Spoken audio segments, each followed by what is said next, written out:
So, in Lahu culture, the essence of intimacy is epitomized by the monogamous team. That is, the depth of intimacy of a couple is measured mainly by the degree to which the monogamous team operates in accord. How well two people work together to feed themselves, to clothe themselves, to raise a family.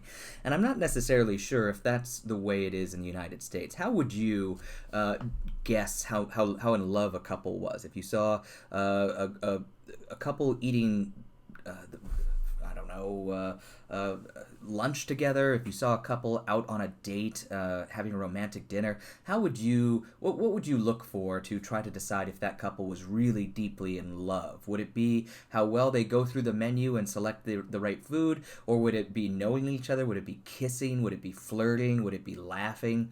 I think we would fall much more on the romantic, passionate side of romance, and be looking for some of those other types of interactions rather than how well they're working together to complete their order or something like that. So the Lahu are somewhat like the Koreans that we've been introduced to from the 1900s, where Lahu become adults only after marriage. The threshold for adulthood for Lahu is marriage. Once you are married, you move from from a boy to a man, or from a girl to a woman. So weddings also unite two socially immature individuals into a single social entity and transforms them into a full member of society. For the very first person, it literally gives them full personhood, as we've discussed the concept of personhood being different from culture to culture. So again, the depth of intimacy is measured by the way that the couple operates together, how successful they are working together as a team. I just don't think that this is the way that we measure how romantically involved a couple is in the United States. I think that we have this common understanding that like a healthy relationship is one where people don't always work together and they argue and they work things out. And as we listened to in the podcast about love in the United States, one of the reasons why we choose the dating partners we do is because the other person is supposed to complete us, something that we are lacking, right? It's not about complementary. It's very different than this idea of chopsticks only work in pairs kind of idea. So, I'd like to throw that question out to you again. How do we measure the degree or depth of intimacy between monogamous pairs in the U.S.? If you saw a couple out on a date, how would you measure their intimacy? So for the Lahu, there's very little sexual division of labor, as we've been talking about the relationship between economics and gender equality. They are a very gender equal culture for the most part. Men or married couples share tasks of child rearing, so even though it's mostly a male-dominated culture, there's a lot of equality here. Men help raise children. That's pretty uncommon in a lot of patriarchal societies. Married men even serve as midwives for their wives. They help them to give birth.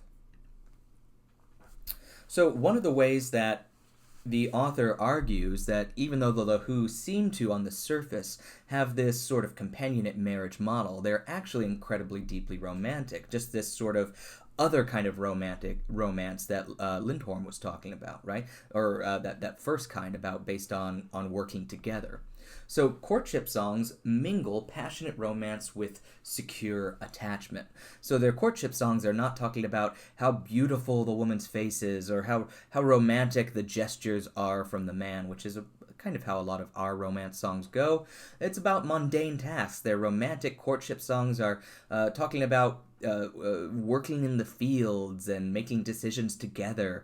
And so the songs make those kinds of activities romantic to the Who. You and I might listen to them and not really think they're romantic, but this is probably a good place to pause this video and go down to the next YouTube video, which came first, The Misery or the Music. That's a short little video clip talking about our romance songs and maybe the ways that we learn romance, that we learn our own culture from our music and the way we think about romantic culture. So if you want to pause the video here and watch that, you can. But the Lahu poems, they discuss how couples intend to work together. Again, these romance songs. About marriage, it discusses how their marriage will go, how they will work together, and the husband will be the midwife for the couple during pregnancy, and how they will get along in old age. It's the mundane that is Lahu people find romantic and is epitomized in these courtship songs. So rather than representing romance through an infatuated idealization of the love object, as we often do in our songs, the Lahu courtship songs express sentiment by idealizing the security, companionship, and teamwork of marital life itself. So the Lahu are really blending romantic, passionate love with companionate love in a way that is hard to predict, and it's really interesting the way it happened. Something that we didn't know we would find in the ethnographic record. So, centering on companionship and teamwork, Lahu romance defies the commonly assumed essential difference between passionate romance and calm companionship. So, I've asked this before, but how do you think Lahu courtship songs differ from those in the U.S.? Try to think of the most romantic song that you can think of. The song for you that you find to be really romantic. How is it different? Is it talking about mundane romance, or is it talking about the idealization of the other person, about how the other person is the best, most amazing romantic partner that has ever existed? So what are our romantic songs about? Please let me know.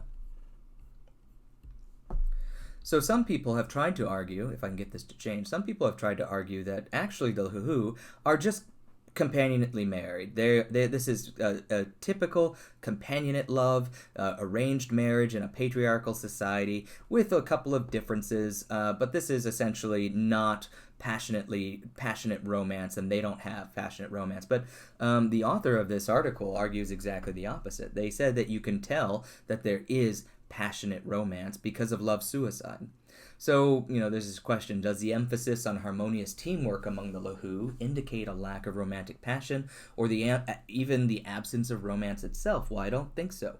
Globalization has, in the recent last 20 or 30 years, eroded a lot of institutional integrity and moral cohesion of Lahu marriage and family since 1949. So after 1949, the Lahu are located in the People's Republic of China, and that's when China started opening up to the world, really changing their economic system and moving away from farming and starting to commodify, this word that we're always talking about, starting to enter the marketplace, the capitalist marketplace, using money as a means of exchange, right?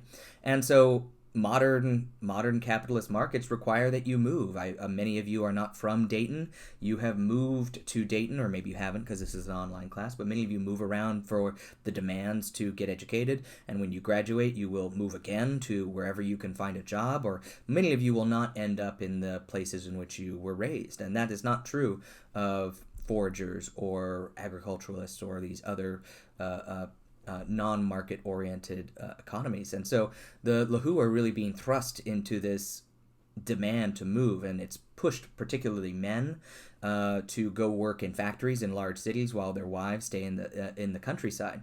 And these changes resulted in a drastic increase in marital conflict and extramarital relationships. As this chapter discusses, the men are encouraged to be sleeping with sex workers, and Lahu lovers are often forced to choose between life and love because neither elopement or extramarital liaisons constitute a viable solution to this problem. Their concept of romantic love is literally incompatible with the new economic realities of their situation. And I'm just always fascinated by the ways that economic change leads to cultural changes around love, leads to actual changes in the way people feel emotions. I find fascinating and often understudied. So lovers may be together in the afterlife, which is why there's these spikes in love suicides where people think there's no way for me to experience the kind of love I want, the kind of love I've grown up with and been told I should desire, with what is going on in reality with the economy and what I must do to earn a living in what's in the world. And so they say, well, we want the pure love. We want this real love that we've been talking about, and so we will kill ourselves and we will be together and have the ideal love that we want in the afterlife. And so that sounds like romantic, passionate love. That does not sound like companionate love. It sounds like the Lahu have really merged those two together quite successfully, something that I think that we struggle a little bit with in the United States. And some have made similar arguments about mass shootings in the United States, that in the United States, as we've been learning about gender and about the way men are incorporated into masculinity, that we only have a certain number of ways to access masculinity in the United States. You can be either really strong and domineering, or you can earn lots of money, or you can be, or you can have a lot of sexual conquest. Those are how we generally gain masculinity in the United States, according to the mask we live in and other things we've read. But now men are largely not going to college as much as women. They are starting to become demasculated in the economic marketplace, and so some authors have argued that mass shooting events predominantly take place with downwardly mobile men, economically downwardly mobile men who are becoming demasculated, and so they sort of hyperinflate other identities of masculinity, such as violence, and so this is sort of a way for them to do that in these mass shootings. I don't know. I don't necessarily buy the argument completely, but I think it's interesting to think with. So I'm going to skip this next slide and go to the discussion. In your opinion, after reading this article, after listening to me talk, does Lahu culture emphasize romantic or companionate love? What do you think? Passionate romance or calm attachment? Which one do you think is most important, or is it a perfect 50-50 split? And what evidence can you cite from the reading to support that answer?